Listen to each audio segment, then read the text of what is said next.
생명 시스템의 기본 단위인 세포에 대한 이야기를 세 학생이 나누고 있죠. 학생 A, 생명 시스템의 기본 단위는 세포야. 네, 옳은 설명이고요. 학생 B, 세포는 생명 시스템을 구성하기는 하지만 생명 활동이 일어나지는 않아. 생명 활동이 일어나는 장소가 되는 거죠. 학생 C, 세포에서는 세포막을 통해 세포 안팎에 물질이 출입하고 외부 환경과 상호작용을 해. 학생 C도 옳은 설명. 정답은 A하고 C.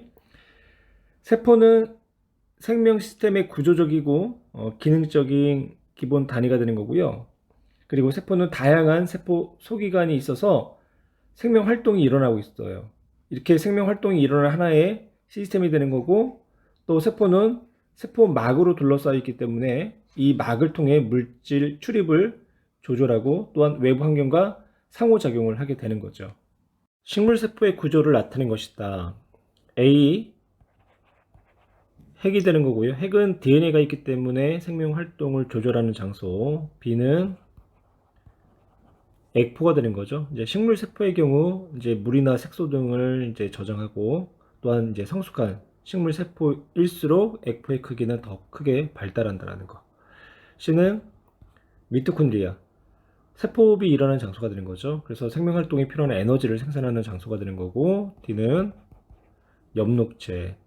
엽록체는 광합성이 일어나는 장소. 그래서 빛 에너지를 포도당이라는 형태의 유기물로 저장하는 장소가 되는 거죠.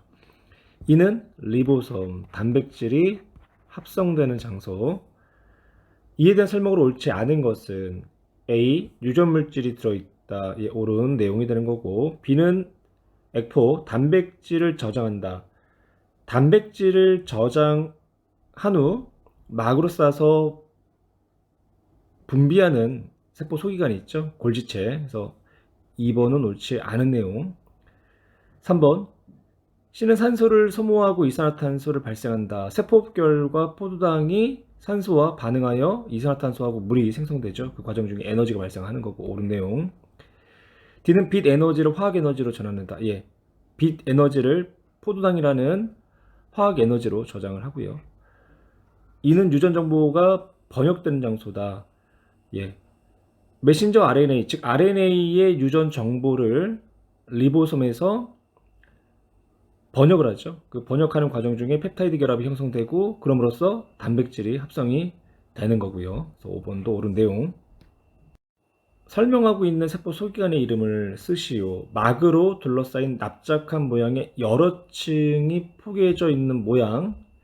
단백질을 막으로 싸서 세포 내 다른 부위로 이동시키거나 세포 밖으로 분비한다.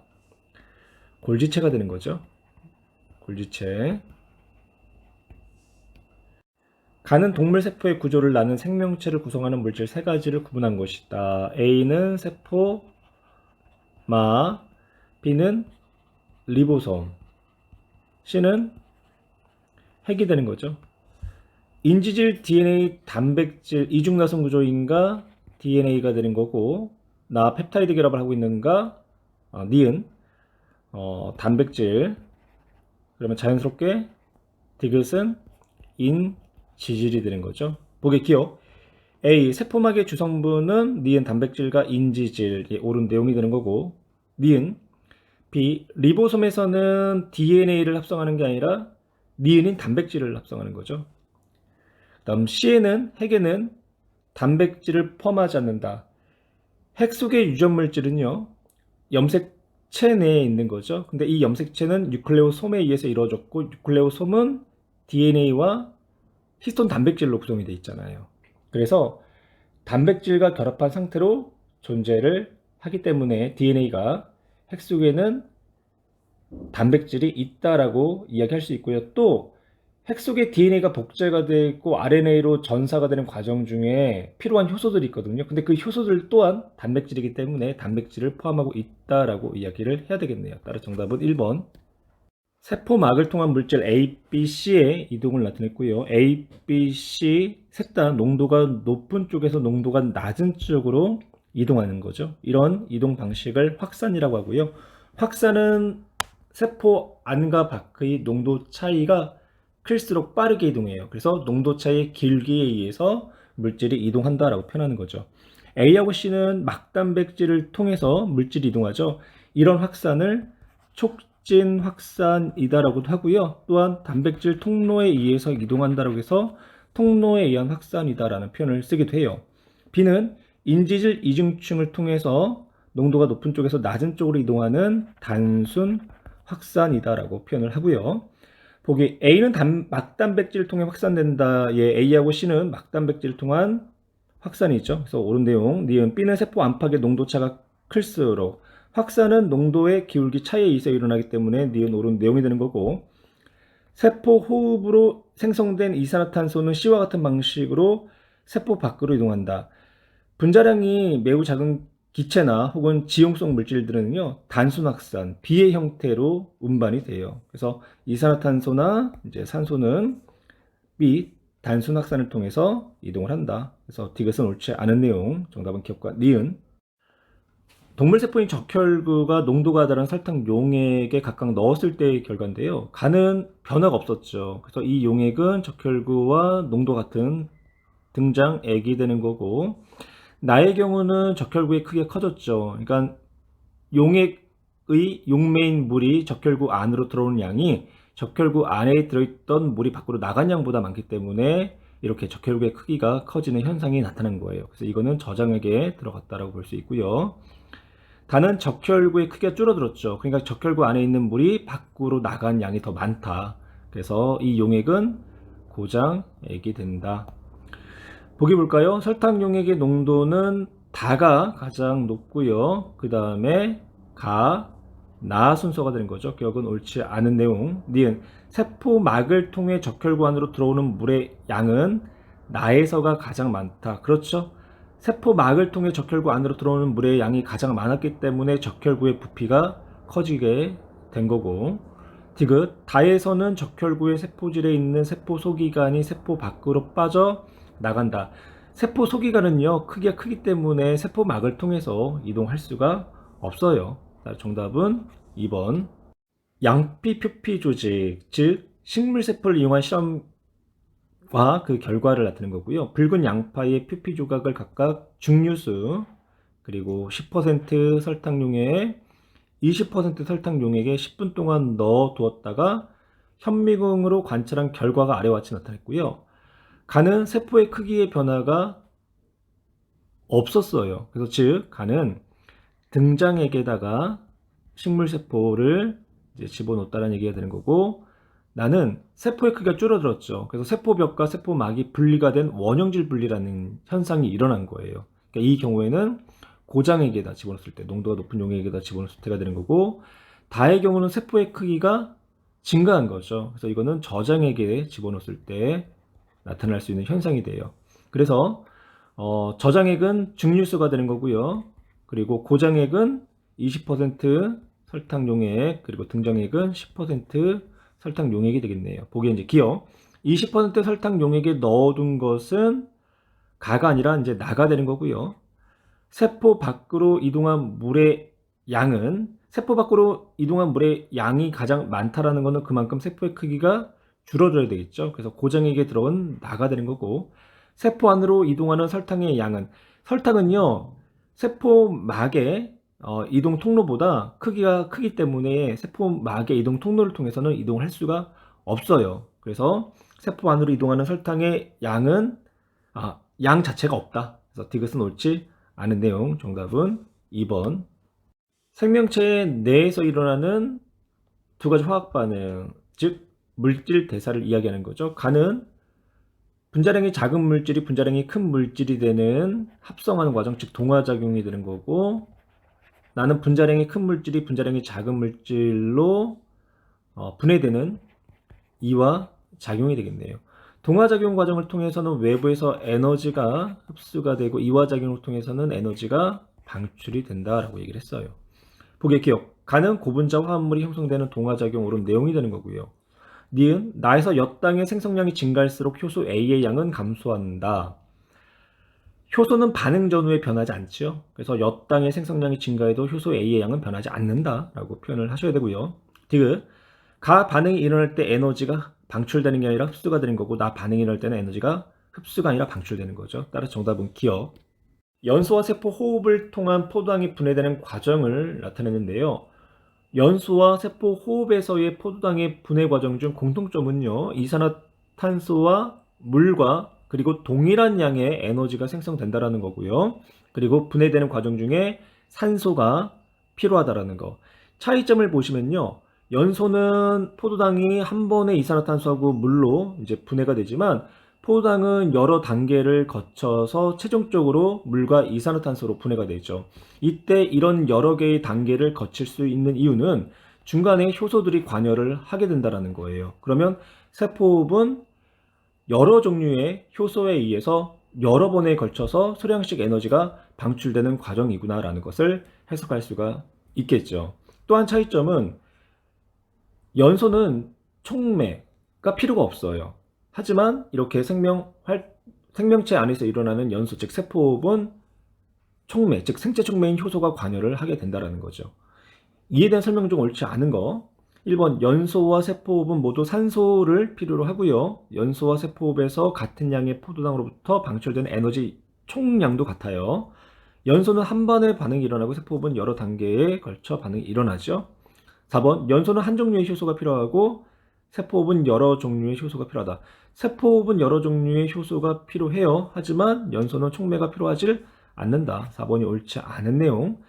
5번, 연소는 한꺼번에 다량의 에너지가 방출되는 반면 세포호흡은 여러 번에 걸쳐 소량씩 에너지가 방출이 되는 거죠. 정답 4번. 카탈레이스가 있을 때와 없을 때 과산화수소가 분해되는 반응의 에너지 변화. 카탈레이스는요, 과산화수소를 분해하는 생체 촉매가 되는 거고요. 즉 효소가 되는 거고, 과산화수소 에너지는 이만큼이죠. 그리고 분해된 결과의 물과 이산화탄소 에너지는 이만큼. 그렇다는 얘기는 이 3에 해당하는 에너지만큼을 방출을 하게 된다라는 이야기가 되겠네요.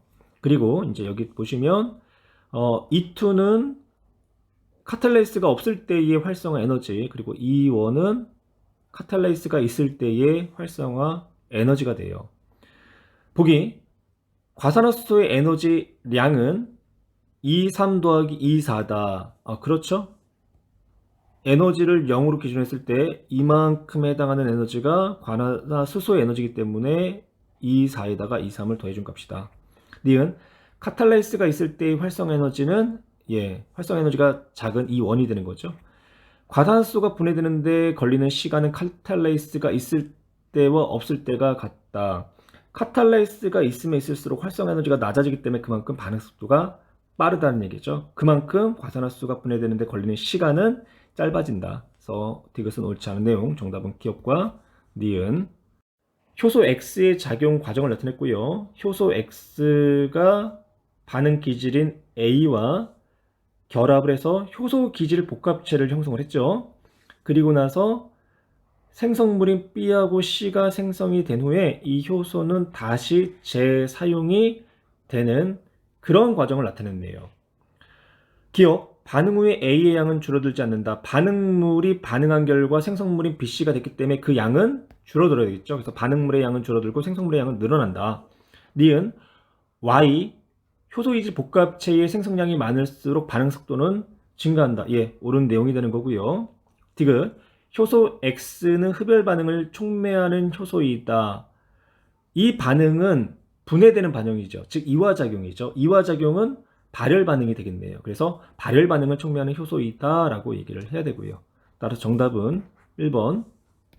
어떤 효소의 농도를 A, B, C로 다르게 하였을 때 반응물의 농도에 따른 초기 반응 속도를 나타냈다. 초기 반응 속도는 효소 기질 복합체가 얼마만큼 형성되는가에 따라서 결정이 되고요. 지금 반응물의 농도가 S1일 때 이미 C는 포화 상태가 된 거죠. 그러니까 효소와 기질이 이미 효소 기질 복합체를 다 형성한 상태가 되는 거고요. B 역시도 효소 기질 복합체가 이미 포화가 된 상태를 이야기하는 거죠. A는 이 지점에서는 아직 포화 상태가 아니라 이 지점에서 포화 상태가 되니까 A의 경우는 아직 S1의 반응물의 농도가 있을 때의 효소가 아직 기질과 다 결합하지 않은 그런 이제 상태가 되는 거고. 보기 기억, 효소의 농도는 A, B, C 중에 그렇죠. C가 가장 낮다. C는요, 반응물의 농도가 한 요 정도 됐을 때부터 이미 효소기질 복합체가 포화가 된 상태가 돼요. 그래서 기억, 옳은 내용이 되는 거고, 니은, 효소의 농도가 B일 때 S1까지 반응물의 농도가 증가할수록, 그렇죠. 초기 반응 속도가 증가한다. 농도가 S1일 때의 효소기질 복합체가 포화가 됐기 때문에 그 전까지는 계속 속도가 증가를 하는 거고, 디귿, S1에서 전체 효소수분의 반응물과 결합한 효소수를 물어봤죠. 전체 효소수 A가 가장 많죠. 그리고 반응물과 결합한 효소수도 A가 가장 많죠. 그런데 B의 경우는 전체 효소수와 반응물과 결합한 효소수가 같기 때문에 B의 값은 1이 되는 거고 A는 1보다 작은 값을 나타내야 되겠네요. 그래서 디귿, 옳은 내용, 정답은 기억과 니은, 디귿. 사람의 눈색 유전 형질이 나타나는 과정을 나타냈고요. 한번 쭉 보시고요. 보기 기억. DNA 특정 부위에 눈색 유전자가 있다. 예, 유전자는요 DNA의 특정한 위치에 놓여져 있고요. 그래서 기억 옳은 내용. 니은 갈색 눈동자와 파란색 눈동자의 유전 정보는 저장되는 방식이 다르다. 유전 정보가 저장되는 방식은요 동일해요. 단지 이 유전자의 DNA 염기 서열이 다르기 때문에 서로 다른 색깔 눈동자가 나타나는 거죠. 그래서 니은 옳지 않은 내용. 그 사람의 유전 형질은 유전자에 따라 합성된 단백질의 작용에 의해 나타난다. 예, 그림처럼요. 눈색 유전자가 이제 전사 번역되면 이 단백질인 메라닌 합성 효소가 합성이 되고 이 단백질의 작용에 의해서 눈의 색이 이제 갈색이 될 수도 있고 파란색이 될 수도 있다. 그래서 디귿 옳은 내용. 그림은 세포 내에서 유전 정보의 전달 과정을 나타냈다. 간은 DNA의 유전 정보를 RNA로 전달하는 전사 과정이 되는 거고, 그리고 아래의 그림은요 단백질이 합성되는 번역 과정이 되는 거죠. 그래서 RNA의 이제 코돈에 따라서 아미노산이 순서대로 펩타이드 결합으로 이제 연결되면서 단백질이 형성되는 과정. 번역. 보기 기억. 가 과정에 의해 RNA가 만들어지고요. 니은 기억. RNA의 기본 단위도 뉴클레오타이드가 되는 거죠. 그래서 인상, 당, 염기로 구성되어 있다는 거. 그래서 니은도 옳은 내용. 디귿. DNA는 니은의 단위체 배열 순서에 대한 정보가 저장되어 있다. 디귿도 옳은 내용. 정답은 5번. DNA 한 가닥과 이로부터 전사된 RNA의 염기 서열을 표는 코돈의 일부를 나타냈다. DNA 가닥, 주형 가닥이 되는 거고 그 주형 가닥의 유전 정보를 전사된 RNA, 주형 가닥 TGG 기억 모르고요. CTC, ACC, TCG, 전사된 RNA ACC, CGU, GAG, 님 모르고요. AGC. 그럼 DNA 가닥으로부터 전사된 RNA 가닥의 염기를 알 수가 있고 전사된 RNA의 염기로부터 주어진 DNA 가닥의 염기를 알 수가 있는 거죠. 전사된 RNA에서 55번 CGU 그러면 A에 들어갈 수 있는 거는 G, C, A가 되겠죠. 또 57번 전사된 RNA 니은 한번 찾아볼까요? 주형 가닥인 DNA ACC 그러면 U, G, G가 되겠네요. 이에 대한 설명으로 옳은 것을 보기서 있는 대로 고른 것은 기억에 해당하는 염기 서열은 G, C, A다. 예, 옳은 내용이 되는 거죠. 니은 코돈 니은은 트레오닌을 지정할 수 있다. 니은 뭘까요? 니은 UGG. UGG는 트리토판을 지정할 수가 있겠네요. 그래서 옳지 않은 내용이 되는 거고 아래의 붉은색 화살표 부분에 A가 삽입되면 일단 A를 삽입시켜 볼까요? A를 삽입을 시키면 전사된 RNA에서의 이 위치는요 유라실이 되는 거죠. 그러면 58번째 아미노산은 글루탐산이 된다. 확인해 볼까요?